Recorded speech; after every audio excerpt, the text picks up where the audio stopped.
Hi വഴി ഞാൻ ഇന്നൊരു 4 മണി പലഹാരമായിട്ടാണ് വന്നിട്ടുള്ളത്. അപ്പോൾ ഇതിനായിട്ട് ഒരു പാൻ എടുത്തിട്ടുണ്ട്. കുറച്ച് വെളിച്ചെണ്ണ ഒഴിച്ചിട്ട് ഒരു ചെറിയ 2 സവാളയും ഇഞ്ചി വെളുത്തുള്ളി ചെറിയ കഷ്ണങ്ങളാക്കി അരിഞ്ഞിട്ടുണ്ട്, അതും ഇട്ടിട്ടുണ്ട്. പിന്നെ മല്ലിച്ചപ്പും ഇതിൽ മസാലയായിട്ട് നമ്മൾ 1 ടീസ്പൂൺ കുരുമുളക് പൊടിയാണ് ആഡ് ചെയ്യുന്നത്. പിന്നെ ആവശ്യത്തിന് ഉപ്പും കൂടെ ചേർത്തിട്ട് നന്നായിട്ട് മിക്സ് ചെയ്തെടുക്കാം. നമ്മൾ എന്നിട്ട് ഇതിലോട്ട് ബീഫ് വേവിച്ച് വെച്ചതാണ്, ഓൾറെഡി നമ്മൾ വീട്ടിലൊക്കെ ഉണ്ടായിരിക്കുമല്ലോ. അപ്പോൾ നമ്മളൊന്ന് റോസ്റ്റ് ചെയ്ത് വെച്ച് ബീഫാണെങ്കിൽ ജസ്റ്റ് ഒന്ന് മിക്സിയിലിട്ട് ഗ്രൈൻഡ് ചെയ്തെടുക്കുന്നതാണിത്. അപ്പോൾ അതൊന്ന് ഗ്രൈൻഡ് ചെയ്ത് ബീഫും അതും കൂടി ചേർത്തിട്ട് നന്നായിട്ട് മിക്സ് ചെയ്ത് വയ്ക്കാം. ഇതാണ് നമ്മൾ ഫില്ലിംഗ് ആയിട്ട് വരുന്നത്.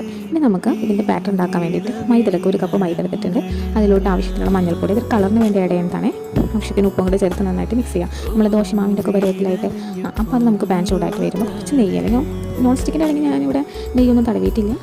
ഇനി ഈ മാവ് നമുക്ക് ചൂടായിട്ട് വന്ന പാനിലോട്ട് ഒഴിച്ചു കൊടുക്കാം. എന്നിട്ട് നമ്മളതൊന്ന് കുക്കായി വരുമ്പോഴേക്കും അതിന് മുമ്പ് തന്നെ നമുക്ക് നമ്മുടെ നേരത്തെ ഫില്ലിംഗ് ഇല്ലേ, അത് ജസ്റ്റ് ഒന്ന് മുകളിലിട്ട് കൊടുക്കണേ. ഇനി നമുക്ക് 2 പുറം നന്നായിട്ട് കുക്ക് ചെയ്തെടുക്കാം. ഞാനിവിടെ എക്സ്ട്രാ ഓയിലൊന്നും യൂസ് ചെയ്തിട്ടില്ല, ഓൾറെഡി ആ ബീഫിൽ നിന്നുള്ള ഓയിൽ തന്നെ ഉണ്ടായിരുന്നു.